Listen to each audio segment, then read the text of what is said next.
Período central da fé cristã, uma jornada litúrgica que conta os momentos finais da vida de Jesus Cristo. Assim é a Semana Santa, culminando com a sua ressurreição. E o arcebispo de Teresina, Dom Juarez Marques, nos recebeu lá na residência episcopal. Eu estive lá na companhia de Lion Diego para a gente conversar com o arcebispo da cidade de Teresina sobre esse momento da fé católica e os desafios desse período que é muito marcado pela conectividade, pela pregação eletrônica. Acompanhe a entrevista. Estamos chegando num dos momentos mais importantes da Semana Santa, que é o início do Tríduo Pascal. Quinta-feira começa uma celebração ainda mais robusta na igreja em função desse período tão importante para os fiéis católicos. Para entender mais, eu estou ao lado do arcebispo da cidade de Teresina, Dom Juarez, que vai conversar com a gente a respeito deste e de outros assuntos. Dom Juarez, antes de mais nada, muito obrigado por nos receber aqui na capela da residência, onde o senhor exerce a sua função, o seu trabalho e também a sua moradia, né? Nessa residência episcopal. A residência episcopal é uma casa, digamos, institucional, onde também eu moro. Aqui é o lugar de várias reuniões, de vários encontros, e é um espaço onde a gente vivencia no dia a dia e de onde parte para a missão. A missão, na verdade, ela acontece em toda a Arquidiocese de Teresina, que abrange vários municípios, várias paróquias. Bom, nós estamos agora, hoje quinta-feira, estamos no início do Tríduo Pascal. Eu queria que o senhor explicasse para as pessoas exatamente qual é a importância dessa data de hoje, até o final de semana, para o fiel católico que vive a experiência da Semana Santa. Então, na quinta-feira nós adentramos no mistério da paixão de Cristo, e Cristo, antes da sua morte, ele realizou a instituição da Eucaristia, por isso chamamos Missa da Ceia do Senhor. E nesta celebração se comemora e se vive a memória do grande acontecimento de Cristo, que foi deixar o mandamento do amor, esse amor que se faz serviço através do gesto do lava-pés. Por isso ele lavou os pés aos discípulos e lhes convidou a fazer o mesmo, realizando assim o mandamento do amor. Por isso ele disse: o que eu vos fiz, fazei também uns aos outros. Nos deixou este exemplo de amor que se faz serviço, no gesto do lava-pés. Inclusive o lava-pés como gesto de perdão também, que é uma expressão do amor, inclusive perdão para com aqueles que nos ofendem. Por exemplo, Jesus foi desprezado, Jesus foi traído por Judas, Judas também estava ali, e Jesus quis dizer com isso: você deve servir e amar, não somente aqueles que lhe amam, mas também aqueles que não o amam bastante ou aqueles que estão distantes. O fiel católico está atento a essas mensagens que estão presentes em cada um dos gestos que parecem pequenos de Jesus, mas na verdade tem grande significado? Somos convidados à escuta. É importante a gente escutar para poder compreender e viver a palavra de Deus. Nós vivemos em um tempo de tantos barulhos, de tantas comunicações, um tempo de tantas imagens, e a gente precisa ter cuidado para a gente não sair do foco, para a gente ver aquilo que de fato é interessante, partir sempre de Cristo, para a gente não se distrair com tantos rumores. Por isso é importante focar naquilo que é essencial, e o essencial é Cristo Jesus, que é a palavra viva de Deus, palavra de vida, palavra que liberta, palavra que salva, nosso Senhor Jesus Cristo. E aí, em tempo de tantas informações, os fiéis são convidados a repetir. Estamos falando de alta tecnologia, de hábitos novos, de comodidade, de acesso à informação, mas, apesar de tanta modernidade, o fiel é convidado a um hábito milenar: ir à igreja. A presença na igreja tem agradado ao senhor como arcebispo, aos bispos e cardeais, ao próprio Papa? A presença do católico no templo tem sido satisfatória? Sim, nós vivenciamos um tempo de fortes mudanças, um tempo de pluralismos culturais e religiosos. E por isso a gente percebe que isso varia muito. Na verdade, o processo de secularização ele tem acontecido desde há muito tempo, na Europa, aqui no Brasil, em muitos lugares, a presença já não é tão frequente. Mas também, muitas vezes, acontece que a pessoa ela se professa cristão e católico, mas nem sempre vai. Mais ou menos 10% dos católicos, eles vão às missas no dia do Senhor, que é o período de se celebrar a missa, o dia por excelência da nossa Páscoa semanal. Durante todo o ano é o dia do Senhor e a presença da missa. Não são todos aqueles que vão. Muitos vão circunstancialmente, talvez uma porcentagem um pouco maior vai enquanto há momentos de velório, por exemplo, ou então momentos solenes de casamento. Nem sempre. Agora, claro, tem aquela boa parcela que frequenta com convicção e está lá no dia a dia. Esse seu depoimento, ele confronta um pouco com a minha percepção, que tenho visto templos tendo que ser aumentados para abrigar pessoas que estão frequentando, paróquias que estão sendo reivindicadas em áreas da periferia da cidade de Teresina, num movimento de expansão. Não há até mesmo por conta de algumas célebres celebrações virtuais que têm acontecido através da internet, uma participação maior. Não me parece que há um movimento católico aquecido nesse momento? Sim, veja bem, nós estamos numa realidade diferenciada, inclusive da Europa, inclusive em outras partes do Brasil. Nós estamos nos estados mais católicos do Brasil. Se diz que o Piauí é o estado mais católico, né? Mesmo assim, aquela participação presencial na missa no dia do Senhor ainda é uma porcentagem pequena. A gente até diz assim, claro que se todas as pessoas, digamos uma paróquia que tem aí 20 mil habitantes, né, ela precisaria ter 20 mil pessoas presentes na igreja no dia a dia. Digamos que 15 mil pessoas, claro, nessas igrejas nem caberiam, não é? Mas aí aquela porcentagem que participa, ela é muito significativa. E por isso você tem razão, em muitos lugares temos a necessidade de aumentar, porque aumenta a proporção também de católicos. No entanto, ainda não é a totalidade.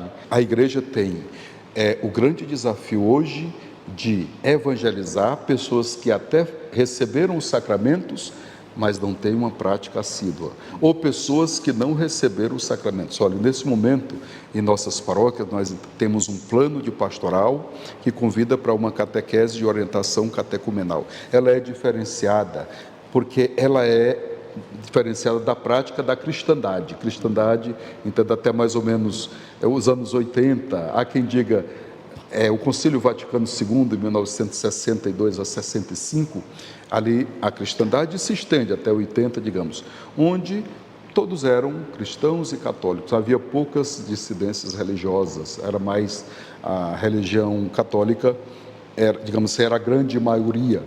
Olha, isso mudou, e não é porque a igreja está perdendo os fiéis, na verdade, uma boa parcela hoje não é nem católico e nem professa outra fé em outra confissão religiosa. Na verdade, ela às vezes acredita em Deus, mas não tem uma frequência a uma igreja.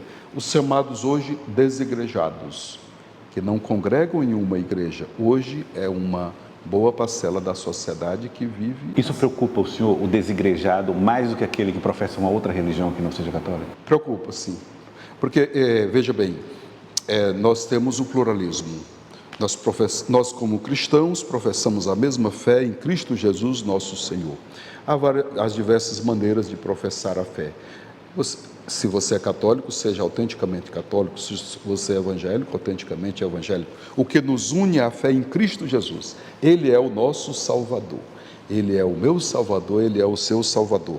O importante é testemunhar a fé nele. Agora, claro, como católico, não podemos perder também a nossa convicção.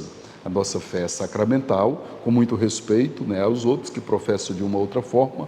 Aqui comporta o respeito, mas a nossa convicção de cuidar bem daqueles nossos. Eu digo, a minha preocupação não é fazer proselitismo, chamar ninguém para vir para a Igreja Católica, alguém que é evangélico, como muitos, inclusive, fazem assim, às vezes o proselitismo. Não, nossa preocupação é cuidar bem daqueles que já são católicos ou daqueles que estão afastados. Por isso o Papa Francisco nos convida a ser uma igreja em saída, uma igreja missionária, que vai para além do templo, das quatro paredes, e sai às chamadas periferias existenciais.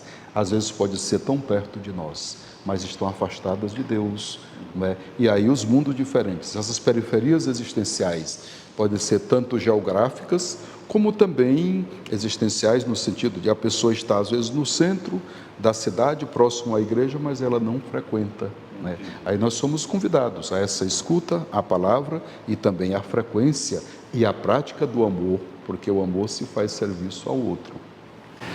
Agora, é muito comum, está sendo muito comum a gente ver jovens participando de celebrações online ou de terço, muito comum, terço na madrugada, movimentando aí através das redes sociais, ao vivo, em lives, né? E adotando hábitos que são até conservadores, olhando sob o ponto de vista daquilo que é mais antigo dentro da igreja. É um problema ou é uma solução? As redes sociais, o YouTube, a definição de uma personalidade católica, um nome, um frei, um padre em algum lugar, que consegue arregimentar uma série de pessoas em torno de uma celebração que chama atenção ou um terço. Isso é visto para o senhor como uma solução para o catolicismo moderno ou um problema que pode alertar para um desdobramento ou efeitos colaterais nessa devoção excessiva? Eu diria que nenhuma solução e nem também um problema. Eu diria que é uma prática, digamos assim, uma alternativa que a pessoa individualmente pode adotar. Se isso ajuda na sua espiritualidade a ser um melhor cristão, a amar mais a Deus e amar mais o próximo, a se humanizar mais, ser cristão hoje é ser humano. Ser cristão hoje é ser humano. Se esperava tanto que a gente saísse diferente depois da pandemia, com o coração mais humano, mais aberto para perdoar, mais capaz de assimilar os valores cristãos, de viver de acordo com a vontade de Cristo, de superar o egoísmo, o ódio, a violência, as guerras, e a gente viu que infelizmente não saímos melhores. Mas não devemos perder a esperança e dizer sempre, anunciar sempre o Evangelho. É preciso essa transformação do coração. Ser humano, ser cristão, hoje é a gente ser humano. Então eu diria, cada prática, digamos assim, particular, deve lhe levar a uma vivência cristã. Não é solução no sentido de eu apenas, se eu de repente tenho uma prática devocional, posso vivenciá-la, mas ela deve levar a pessoa a participar da vida em comunidade. A vida cristã, católica, ela é vivida em comunidade, não no intimismo, não da individualidade apenas, mas a nossa fé, ela tem uma dimensão socio-transformadora, e essa transformação é que é a ressurreição, a vida nova em Cristo Jesus. Então, o problema de uma pessoa ser muito célebre, um frei, um padre, isso não é novo talvez nem na sua lida como bispo e arcebispo, mas aquela preferência que se dá a determinado padre ao invés da celebração, essa personalização ainda é um desafio para a igreja? Essa personalização eu diria que é um desafio do ponto de vista da vivência cristã. Nossa referência é Cristo. No momento em que a referência é uma pessoa, ela perde a razão de ser. Nós não devemos anunciar a nós mesmos, devemos anunciar a Cristo. E aí, nesse sentido, Paulo vai nos ensinar.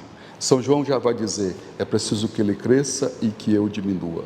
São Paulo vai dizer, é Cristo Jesus, nossa referência é Jesus Cristo, morto e ressuscitado, porque o ressuscitado é o Cristo da cruz, que morreu por amor a nós. E ele morreu não para nós sermos autorreferencialidades. Nesse momento precisamos superar muitas autorreferencialidades. A referência não deve ser uma pessoa, um sacerdote, uma religiosa, deve ser Cristo Jesus.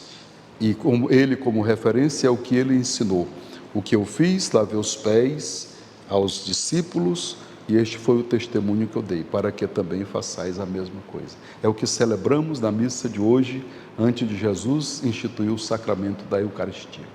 Bom, e logo, estamos numa quinta-feira, teremos aí a sexta, né, toda a paixão de Cristo, como é assim dito pelas pessoas, e teremos a crucificação. Queria que o senhor falasse para nós qual a importância que isso tem para um cristão, para um católico. Por que ele morre na cruz? Então, na Sexta-feira Santa nós celebramos a paixão do Senhor. Nós perguntamos por que tinha que ser assim, por que Jesus morre na cruz. Jesus morreu na cruz, e aí uma outra pergunta que nos vem, e faço essas perguntas para responder aqui a sua resposta de uma maneira muito simples, mas ao mesmo tempo aquilo que é convicção de fé. Quem matou Jesus? Nós podemos ter aquela tendência a dizer, os judeus mataram Jesus, ou então parte dos judeus, o grupo do Sinédrio matou Jesus. Tudo isso é verdade, foi uma parte dos judeus que matou Jesus, mas isso não é o mais interessante. O mais interessante é aquela convicção de que quem matou Jesus foi você, fui eu, com o meu pecado. O nosso pecado matou Jesus. Ele morreu, e aqui vai dizer Isaías no Cântico do Servo Sofredor. Ele, na verdade, que era humilhado, desprezado por todos, sem aparência humana, nem tínhamos o desejo de olhar para ele, de tão desfigurado que era. Mas, na verdade, ele carregava o peso dos nossos pecados. Na verdade, ele carregava o preço da nossa salvação, da nossa libertação. Foi por isso que ele morreu. Foi para que nós sejamos livres do pecado e até da morte eterna. Ele passa pela experiência da morte, por obediência ao Pai e por amor a nós. Aquela imagem, então, de Cristo flagelado é tão feia quanto o nosso próprio pecado, seria isso? É mais feio do que o nosso pecado, porque o nosso pecado, ele é fruto da nossa liberdade, né, da liberdade humana. Nós vemos esses dias a deliberação, para usar duas imagens. Pedro nega Cristo, Judas trai a Cristo. Tanto a negação como a traição são duas maneiras terríveis de se trair, são duas maneiras terríveis de rejeitar o amor de Deus. No entanto, Pedro se reconcilia, chora pelo seu pecado, chora por ter atraído o Mestre, que é o Filho de Deus, inocente, que morre, mas ele é ao mesmo tempo o morto que vive plenamente, vive eternamente. Judas não. Judas deliberadamente traiu, por interesse em dinheiro, 30 moedas de prata, vendeu aquele que era o inocente. Então veja a diferença aqui da liberdade humana. Nós podemos, e aqui reside a nossa esperança, por isso vale a pena professar a fé cristã e católica, né? Todos nós somos pecadores e traímos Jesus com o nosso pecado, mas precisamos confiar que Ele deu a sua vida na cruz, foi exatamente para me perdoar quando eu não merecia. Por amor a mim, por amor a você, Ele deu a vida na cruz e Ele viveu. Por isso São Paulo diz assim, diz ele, sendo de condição divina, não é? Se fez obediente até a morte numa cruz. Mas é por isso mesmo Deus o ressuscitou. E lhe deu o nome que está acima de todo nome, de tal forma que diante de Jesus todo joelho se dobre, no céu, na terra e até no inferno. E toda língua proclame que Jesus Cristo é o Senhor, para a glória de Deus Pai. Olha, aqui está a nossa esperança, porque Ele morreu, mas ganhou vida nova e nos quer participando desta vida que é a vida divina, de tal forma que a sua encarnação, é o mistério da encarnação de um Deus que se faz homem, acontece para que nós pudéssemos, pela sua graça, chegar até Deus, encontrar a vida eterna. Para finalizar e simplificar, como é que as pessoas podem retribuir a esse presente que foi a crucificação em nome da minha salvação? Então, tudo isso é graça e tudo isso é dom. A graça e o dom, nós nunca podemos retribuir, mesmo com as nossas ações. Agora, o que nós podemos é viver a nossa fé com gratidão. A gratidão é a melhor forma de retribuição para Deus. E essa gratidão significa que diante de Deus, eu busco a Deus não com aquele interesse de pedir coisas. Atenção, porque hoje se vive uma fé que é uma fé da pidança. É uma fé que você diz, se dele me der isso, eu dou aquilo. Jesus já nos deu um sinal, já nos deu a prova maior de amor, que foi morrer na cruz. Ele já nos salvou. Agora o que nós precisamos fazer é viver a fé na gratuidade, agradecendo a Cristo Jesus pelo que Ele fez por nós, dando a sua própria vida. Prova de amor maior não há do que dar a vida pelo irmão. Foi isso que Jesus fez por nós. E é viver a fé de uma forma gratuita. A gratidão é um gesto nobre do coração humano, é um gesto nobre do cristão. E reconhecer que Ele já realizou a minha salvação. Agora eu preciso viver de tal forma que seja uma vida de ressuscitados, de ressuscitado com Cristo Jesus. E viver a gratidão, e por isso aqui o gesto que Ele deixou, de amar, de perdoar, assim como Ele fez. A medida é o próprio Cristo Jesus. Por isso é que eu sempre digo, devemos amar, não é como amamos a nós mesmos, aqui também, mas não pode ficar só aí. Nós não precisamos amar do jeito que Ele nos amou. E como foi que Ele me amou? Dando a sua própria vida. Quero agradecer ao senhor, arcebispo, muito obrigado por aceitar, conceder essa entrevista para a gente e falar com o fiel católico que assiste a Cidade Verde. Muito obrigado. Eu é que agradeço, que Deus abençoe e uma feliz Páscoa para todos.